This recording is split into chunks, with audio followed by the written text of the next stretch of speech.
at the time we met, I was an undercover investigator working for the Church of Scientology's Guardian's office, who were going quite insane trying to figure out who wrote The Awful Truth About Scientology in The Realist, The Realist being Krassner's publication.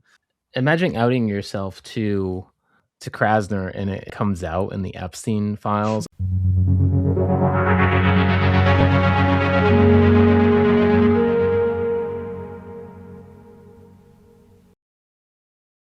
Hey there, I'm Russell with the Psymposia podcast. I'm here with Normie Pace and James Curtis today, making his debut on our YouTube channel and podcast. Wow. What's up, James? James is a freelance writer and member of Psymposia who gave us a lot of support on our Psychedelic Syndicate reporting. He's a contributing author on that. Today, we're back with updates from the Epstein files on people from the psychedelic world. Last time, we discussed Steve Jurvetson, Kimbal Musk, Deepak Chopra, Ken Jordan, and some others, and Austin Hurst. Today, we've got a few updates on people from last time and a couple new names that have come up since. So we want to jump right into the updates on Kimbal Musk in particular. The day we released our last episode, The Guardian published an article covering Kimbal in the Epstein files. Here, Epstein engineered intimate relationship for Tesla's Kimbal Musk emails show. This article covered a lot of what we touched on the last time, but had a couple details that we had missed. So I just wanted to highlight those. The first one being an email not sent between Kimbal and Epstein, but between Boris, who's kind of a longtime associate of Epstein's, and Epstein, that said in the lead up to Musk and the woman's first meeting, Epstein and his longtime associate, Boris Nikolic, labored to set them up and bring her to a birthday party Musk was throwing, and with Nikolic telling Epstein, please prepare the woman, winky face.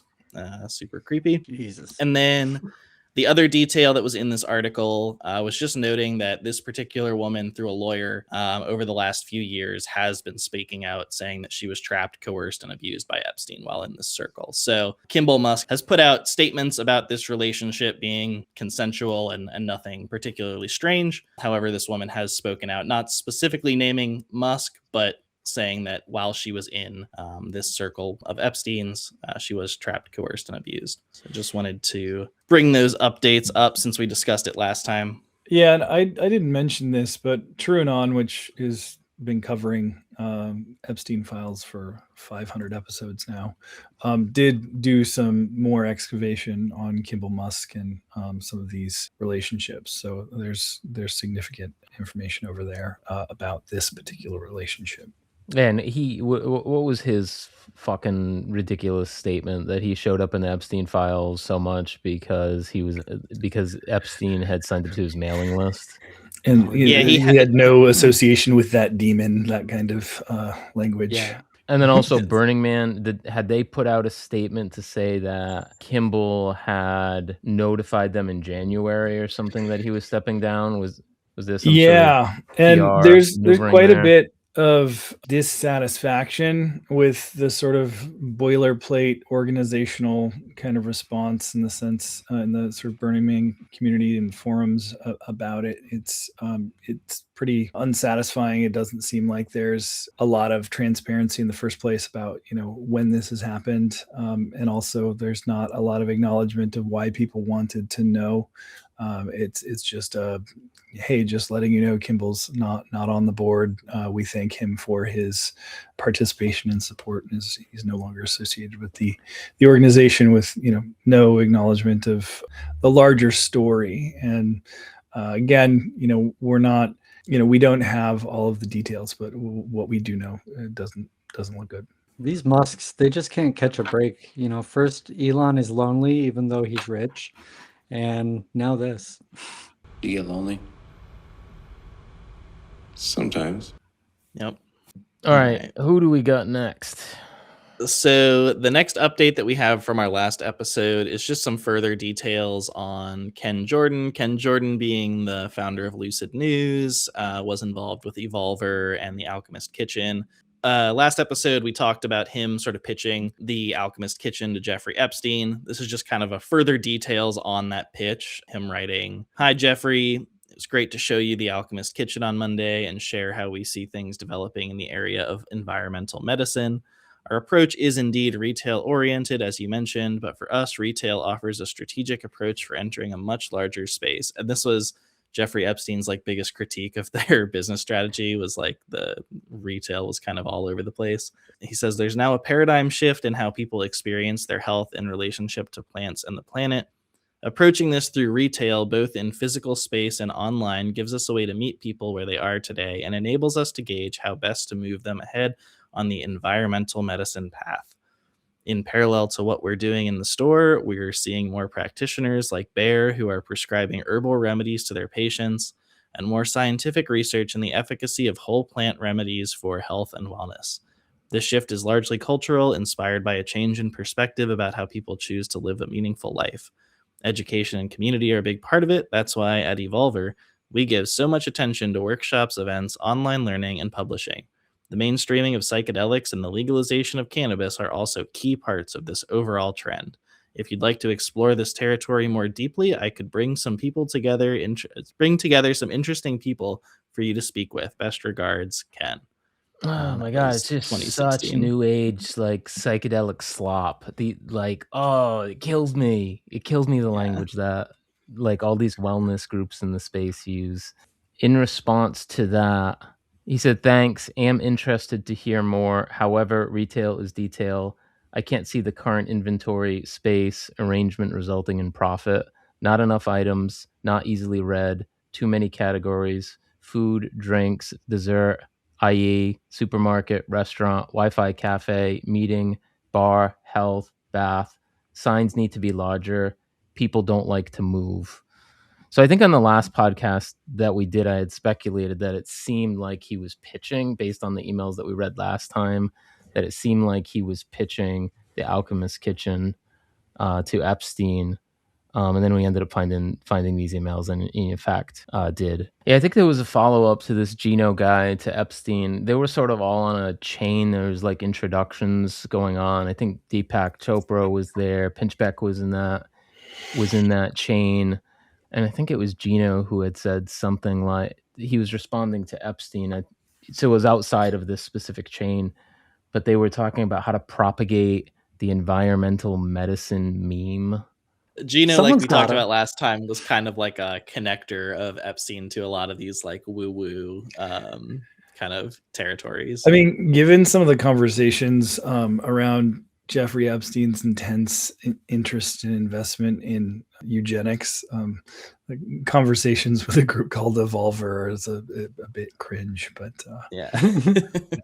That email is kind of a good starting point for some of the conversations we're going to see in the emails to come in this episode. I think this episode will kind of give a picture of things that Epstein was interested in putting money behind and looking into. And as we kind of wrap up the updates here, I just want to say off the top, like I did last time, none of what's going to come denotes crimes per se. Obviously, these emails generate a lot of kind of conspiracy and stuff, and that's not what we're trying to do here. This is just airing public information as it relates to the industry that we cover. So the next couple of emails we're going to look at are between Epstein and two people who are figures in the psychedelic industry, the Sheldrakes. Rupert Sheldrake is the elder, and his son Merlin Sheldrake. The first couple of emails are going to be from Rupert. Does anyone have background on Rupert Sheldrake or have familiarity with his work? To listen to years ago when I was kind of just getting interested. There was the Psychedelic Salon had hosted a lot of the trialogues,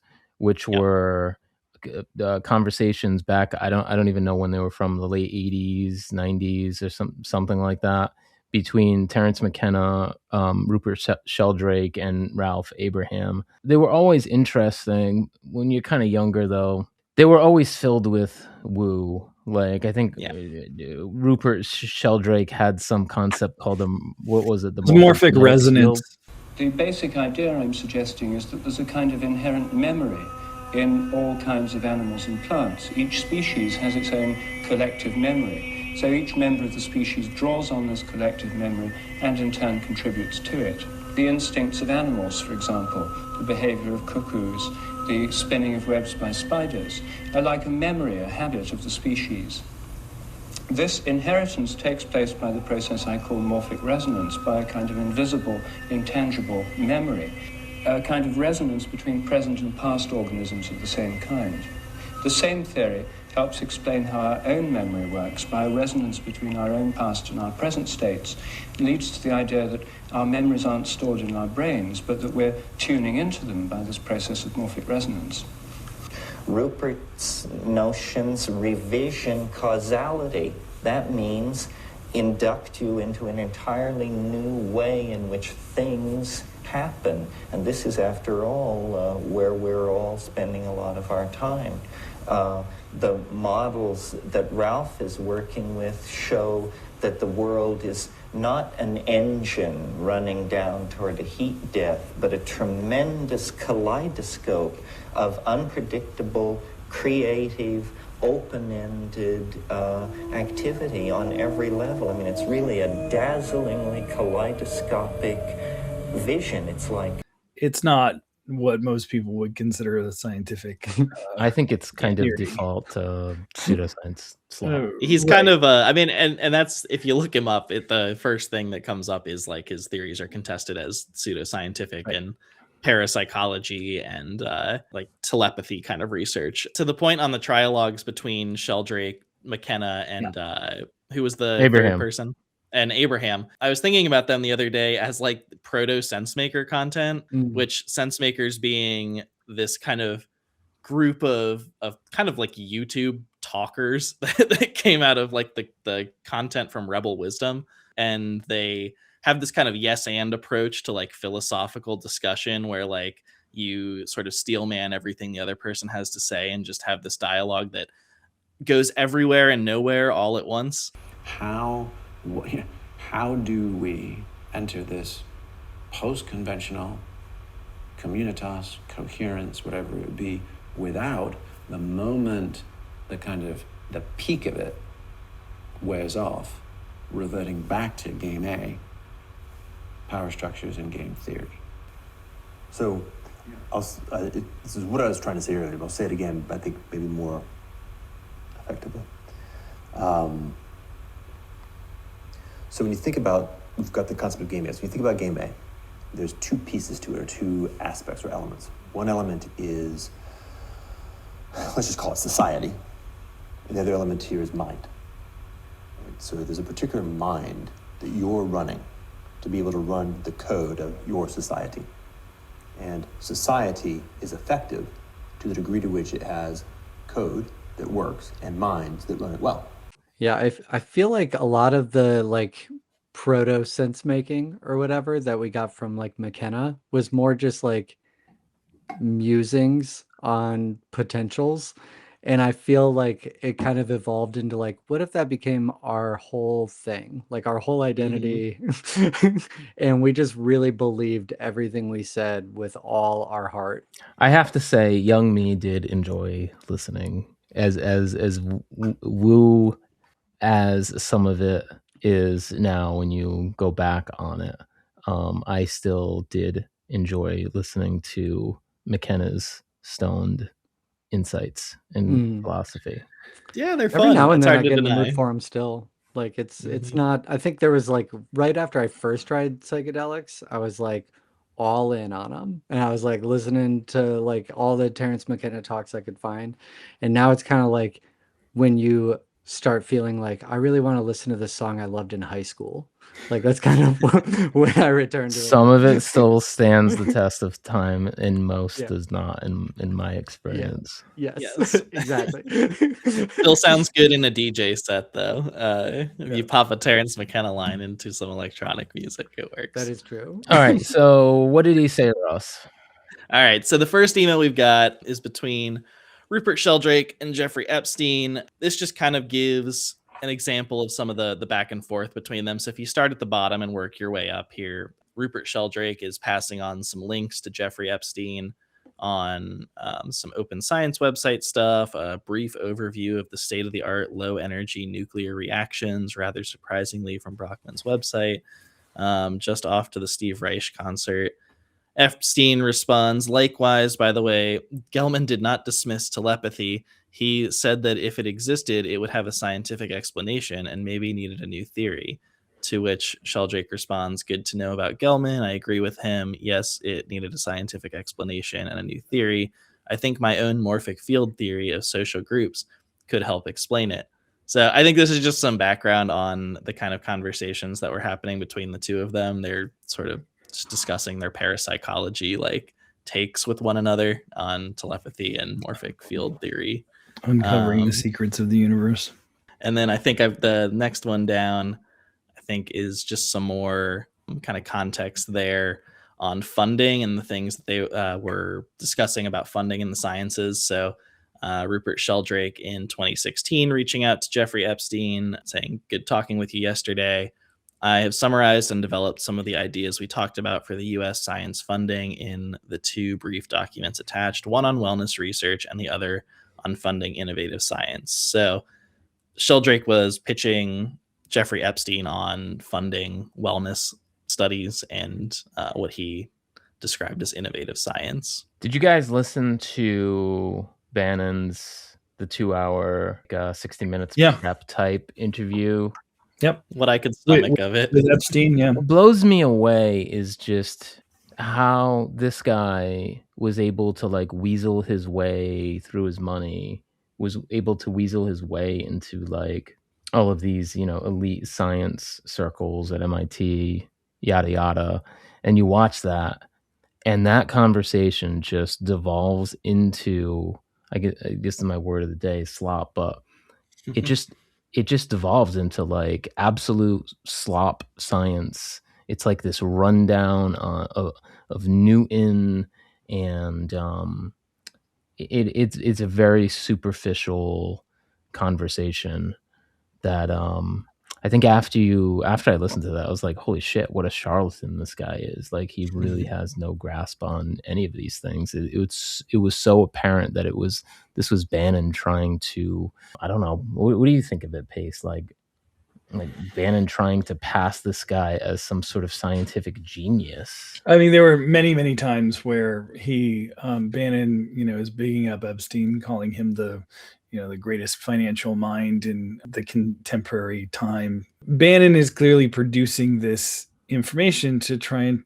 position and present Epstein as some kind of genius. And I don't know, a flat read of it. That's not. It's like so apparent to me that it is not the case when you watch that.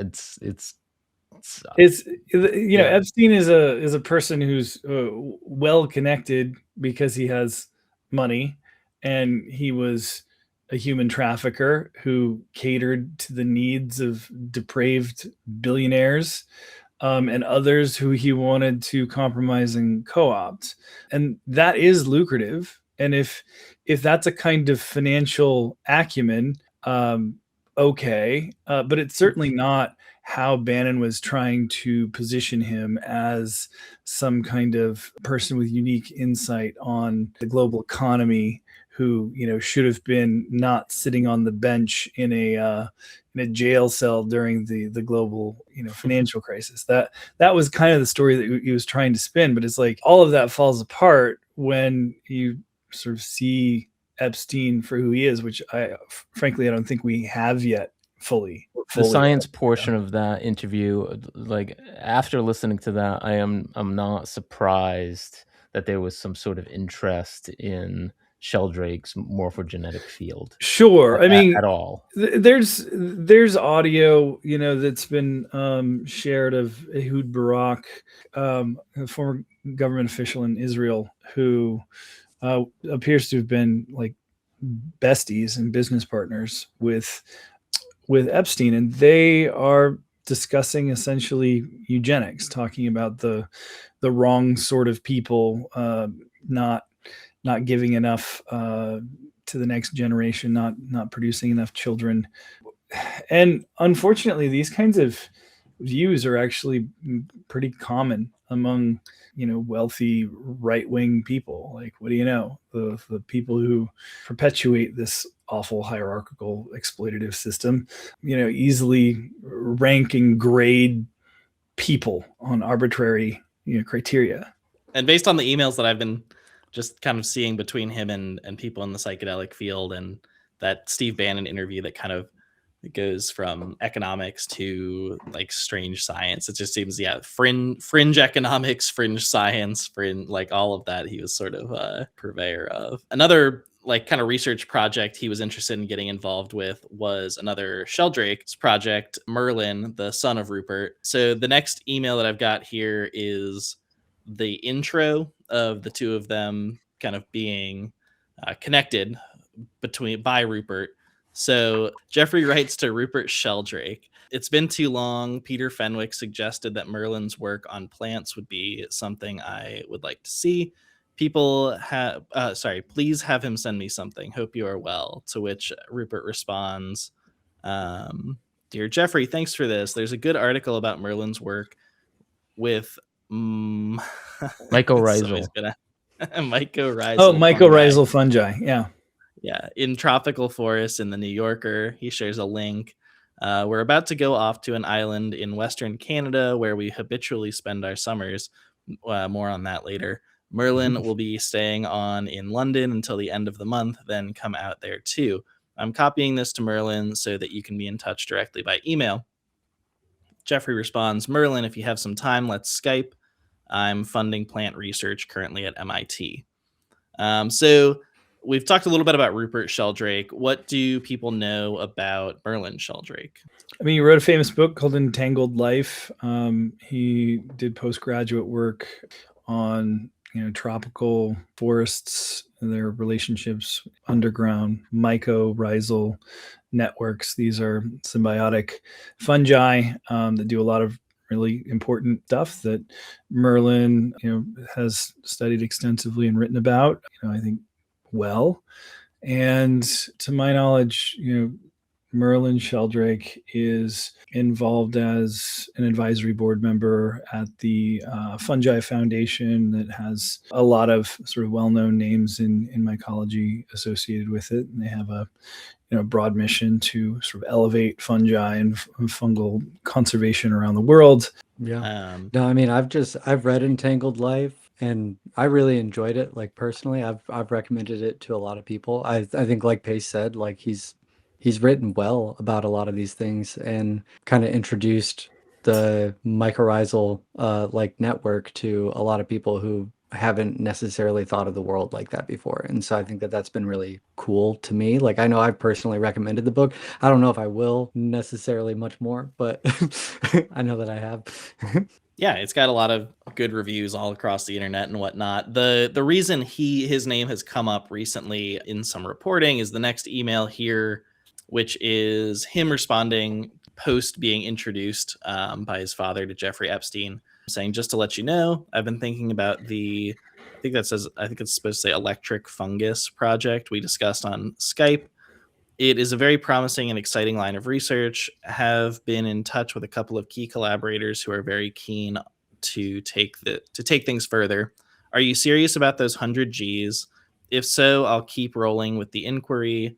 It's slow right now because I'm engrossed with writing, but when I finish the book, I would be free to pursue this with some vigor. If you're serious, I'll write up a brief summary of the project in the next few weeks and send it your way. To which Jeffrey responded, yes, serious. And I think there's one extra email there where Merlin responds great. It seems like the book is Entangled Life that he's writing at this time. I mean, the timeline would be right. I think it's important to mention that, as we are sort of doing these excavations here, it really is sort of seeing how these networks work in a way that in some ways is divorced from, this specific character of somebody like Epstein, and has a window into how people interact in a way when we're seeking funding, or when you have a project or some idea that you want to pitch. You have a really rare window into seeing how many people approach what it is that they would like to have lavished with funding, which is what to many people Jeffrey Epstein was offering. And many of these people simply didn't do their due diligence. Some of them should have known better. Some of them did know better. And certainly we're not in the business of giving people like billionaires who have staff to do that kind of due diligence, that kind of excuse. But, in terms of like what we're doing here right now, Psymposia, sitting here, sifting through emails with people that, aren't necessarily, one way or another incriminating, it gives us insight into how various psychedelic and psychedelic adjacent projects are pitched and promoted in a behind the scenes look that's like very much a part of our wheelhouse. I think one of the reasons why so much of the funders and the investors in the space don't like us very much is because we've been looking into who they are and what they're doing for years. We had someone back in 2015 who wanted to fund a conference that we were doing, and I remember going to look into their retreat center and coming up with shit. It's not that difficult to do. Like, the internet exists. Quick searches can kind of show you who people are very quick. But Merlin did come out with a response, and to his credit, I think the statement is pretty good. Here, I'll just read it. When the Times last week or the week before published a story on this, and Merlin's response was, his comment was, in 2018, Epstein contacted me by email about scientific research funding. I had a single phone call with him and an email exchange in which Epstein offered funding. After researching Epstein's background, I broke off all contact with him. I did not receive any funding from Epstein and never met him in person.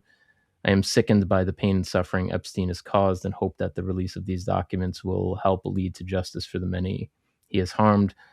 My thoughts are with his victims and their families. That was his statement.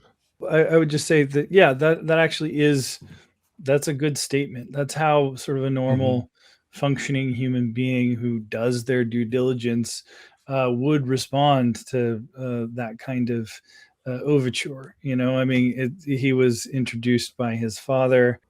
Before somebody cashes a check, you should probably do a little looking. And it sounds like that's what happened here. It reminds me of Norman Finkelstein, in response to being introduced by a colleague. He responds and essentially says that, Jeffrey Epstein's abhorrent and should be throttled. The idea that a person who wanted to know, to do even just a single Google search, would not have come across information about Jeffrey Epstein in 2015, in 2017, in 2010. I knew about Jeffrey Epstein, as I was saying earlier, in 2009. As just a person who reads the news. So I just don't understand how these other folks, I do understand. Some of them are clearly not telling the truth. I just want to go back to one of the original emails quickly here. This exchange was on November 23rd, 2018. Julie K. Brown for the Herald came out with her major Perversion of Justice series on the 28th. So was it 5 days? It was 5 days later that series came out. So I'm guessing he had heard about that because it was a pretty big. Yeah, he might not have had to do too much digging. Yeah, exactly. Yeah, the research came for him on that one. Like I mentioned in the first email there, where Rupert was talking about going to that Canadian island.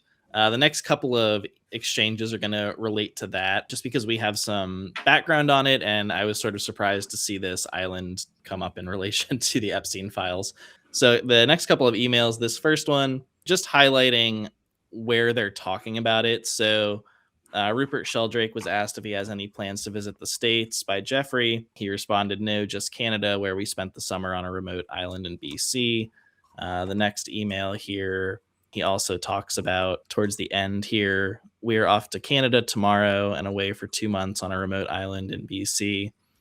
So he keeps bringing up this island. There was a Facebook post that was made recently that garnered some response from people in the psychedelic space that gave a little bit more background to this island he keeps talking about. And it was Cortes Island. So this is the Facebook post in question. It was made on February 10th. And it began, Rupert Sheldrake, author and parapsychology researcher, lives in UK and spends his summers with his families on so-called Cortes Island. Every year, he is invited to be a speaker at the Hollyhock Retreat Center, often in collaboration with his children, biologist Merlin and electronic musician Cosmo. Merlin Sheldrake is the author of the popular book Entangled Life. So that post was made. A couple people have responded to it. Just a couple notable people have responded to it. One being Roz Watts, who is a psychedelic researcher. She responded kind of condemning the Sheldrakes. I think she's specifically talking about Rupert here, saying supporting both Epstein and Brand, two convicted sex offenders, shocking and defensible.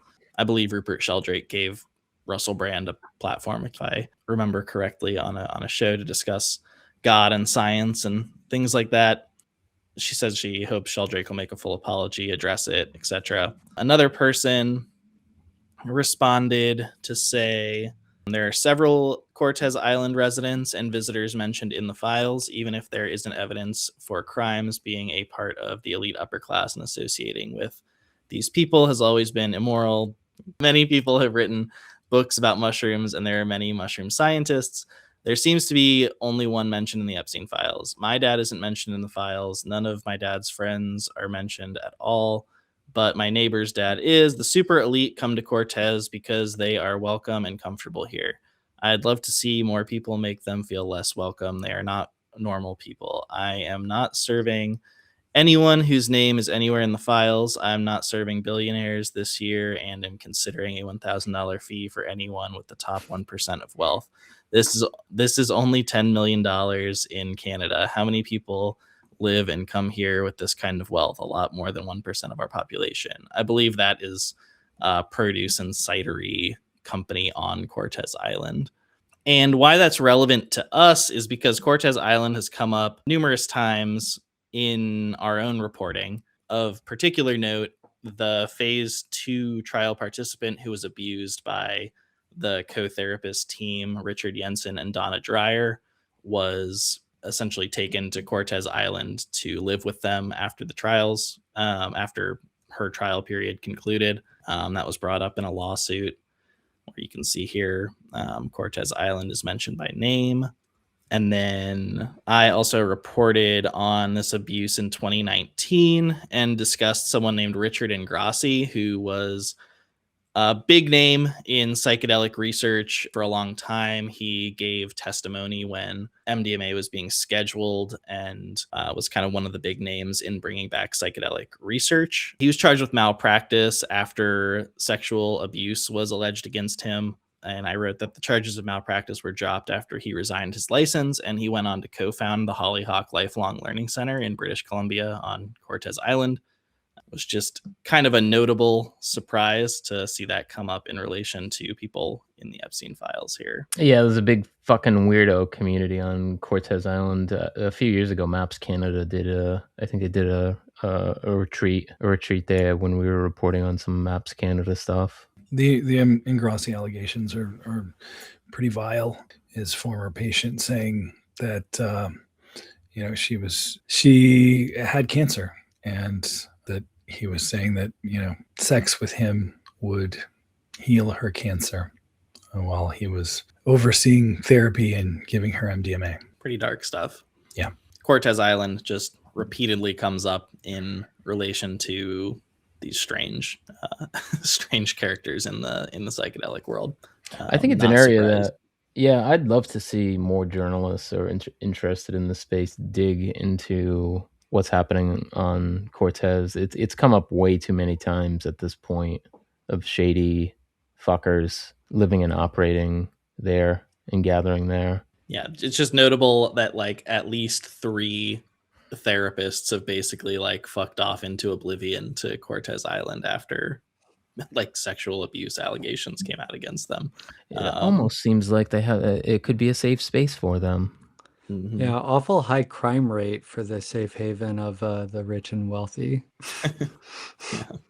The next person that comes up in the emails related to kind of psychedelic history is Paul Krassner. Pace, tell us about Paul Krassner. Yeah, Paul Krassner is a sort of a force in independent media. He was a creator of the realist, sort of a precursor to like Mad and Cracked. It was satire. They like famously had an obscenity, like First Amendment case against like a pornographic sort of parody of Disney characters. It was actually what do they call it now? Like Rule 34. It's whatever the internet is all full of, But in any case, he was a publisher in that regard, but also quite active and involved with the coiner of the term the yippies. So a lot of people think about hippies as these radical left political rabble rousers, and that's not really what the hippies were. It was more of an aesthetic and a kind of a subculture. But the yippies were politically active. They were anti-war. They were interested in fighting the drug war, as it were, and pushing back against racial injustice. So there's a lot of history there. I think they recently did a movie about Chicago 7 with the Borat guy. Sacha Baron Cohen. Sacha There you Baron go. Cohen. There you go.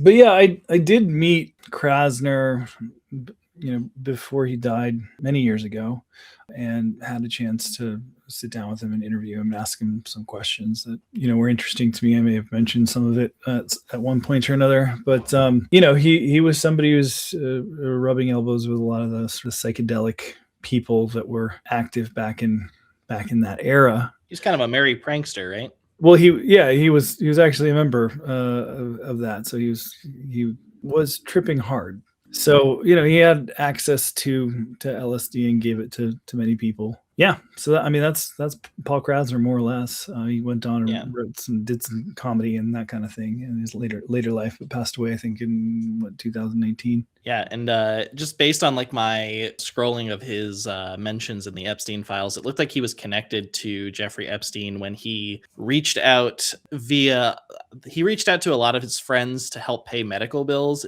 towards the end of his life. And at that time, it looked like he had been dropped from a few of his kind of regular publishers and was in need of some like medical bill payments. A friend of Jeffrey Epstein's, I was kind of following the email trail. A friend had forwarded Krassner's request for help with like dental bills to Jeffrey Epstein and said and so he did, it looks like, pay about $5,000 in medical bills for Krassner. Here, starting from the bottom, John Brockman. Brockman was his publicist, a literary agent. Yeah, and that seems to be who connected them. So John Brockman to Jeffrey Epstein, get an address and I'll send the $5,000. Leslie Groff, who is Jeffrey Epstein's kind of assistant, I've gathered from looking at these emails, please advise if you need me to do something. Jeffrey Epstein, no, Rich should send Paul Krassner $5,000 for his medical bills. Richard Kahn, okay, we'll do first thing this morning. So it looks like Richard Kahn sent $5,000 to Krassner. I was looking it up before, and I think that was one of Epstein's financial guys or one of his companies or something like that. I looked it up. I'm not entirely sure on that. But Brockman, I believe that Brockman is implicated with Prince Andrew, I believe. I knew I had something here. It's Paul Krassner's Pot Stories for the Soul, presented by High Times. The forward, nice. Harlan Ellison. So stories by and about Ken Kesey, Allen Ginsberg, Abby Hoffman, Mountain Girl. He was one of those kind of guys. So yeah. So it's not totally clear to me based on that email if Epstein sent him any money. He did send him money. I actually found copies on the DOJ website. There's copies of the two checks. One was for $5,000 and one was for $2,000. That was all that I was able to find. But those checks were sent. And then it looks like they had some communication post this funding of medical bills. And Krassner would send him emails about. There was a Daily Beast article that referred to Epstein as a billionaire sex offender. So Krassner would send him those emails, and they would kind of talk about the news and stuff that was going on. Krassner was talking about Trump and stuff like that. So I don't know what really the deal is there, but they were going back and forth talking about current events, and Krassner was obviously very well aware of his arrest and all of that. I searched to see if Krassner had ever kind of come out with a fluff article on Epstein. I couldn't find anything. Yeah, I mean, it's really more of what we knew Epstein was doing, but less effectively after he had been publicly. Well, actually, I don't know if it was less effectively, but I mean, I think people were happy to take Epstein's largesse when they didn't have to wear it. But people going out there, you had to go to Bannon to try and get somebody willing to go, full force and trying to rehabilitate Jeffrey Epstein. But it seems like people were happy to attend his parties and let him in the back door and fund their projects. And in the case of Krassner, shoot the shit every now and then. It's disappointing, and yet money does in fact buy friends and influence in this world. It's like the least surprising thing to find in these emails.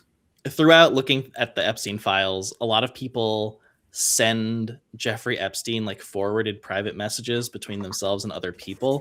It's discussed in that Guardian article about Kimbal Musk, but the woman that was set up with him was forwarding private messages between the two of them back to Jeffrey. And so he could kind of like keep tabs on what people were saying to one another. The last email that we have here is between Krassner and a guy named Paul Daley, and it was forwarded to Jeffrey Epstein. And I think it just provides some funny context on Paul Daley, who is part of the Alexander Shulgin Research Institute. The resident chemist.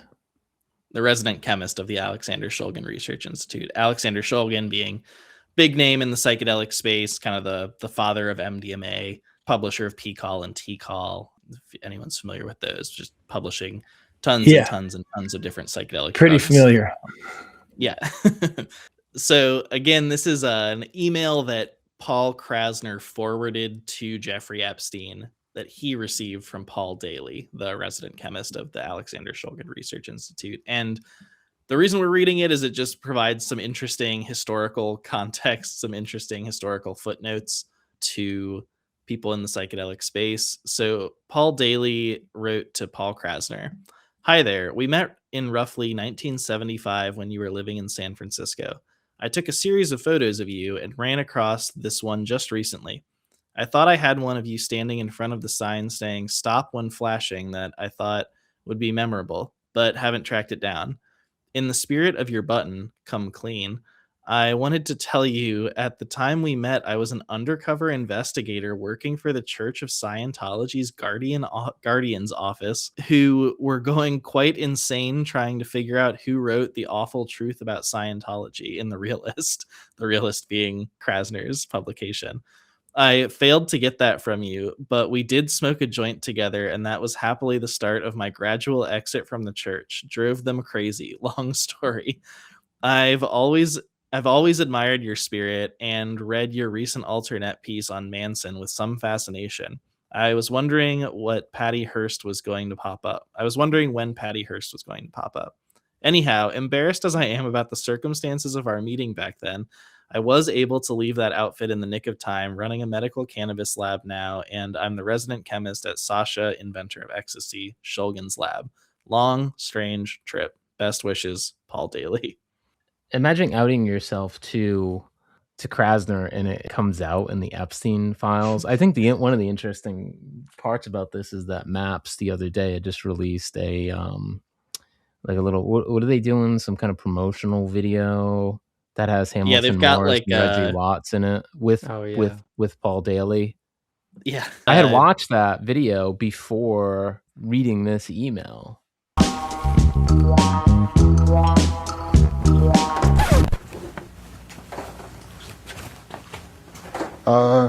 Hello. Oh. Can I help you? Just working on some stuff here. You know, you really can't be in here unsupervised. You are? I'm Paul. Paul. Nice to meet you. Nice to meet you. He's doing intelligence for Scientology to find out who their, what do they call them? Suppressive persons? Mm-hmm. Right. And it does seem like he left and has some strong feelings against Scientology now. I think can't be stressed enough, but it is funny to learn that he was like one of their intelligence officers in the 70s. What? No, it's like I came across a video of someone who's like, I'm going to show you a quick hack to get like a free like coding handbook. And it was like literally downloading it from the Epstein files because they just like have a copy on there. And that's kind of how this feels, where it's like, by the way, you weren't really here for this, but just so you know. Right.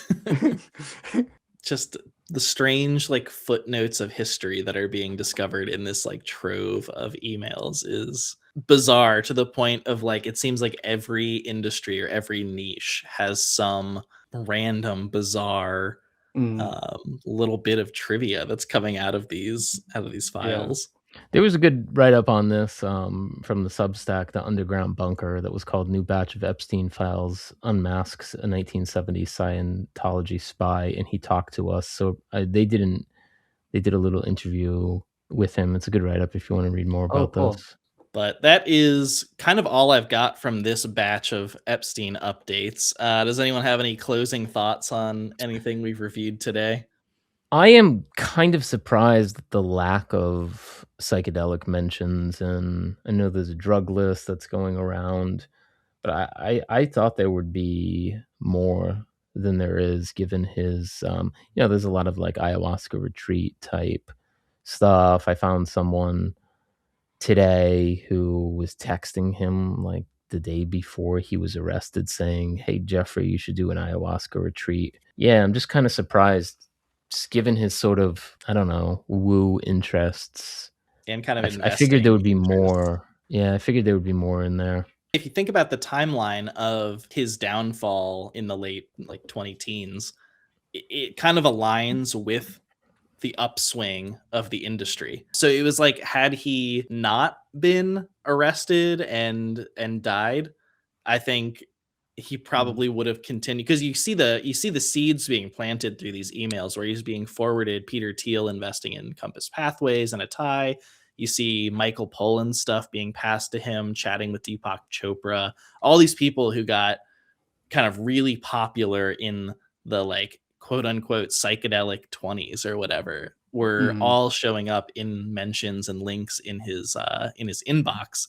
And so one can only imagine that he probably would have been being pitched on more and more stuff as the industry continued to ramp up.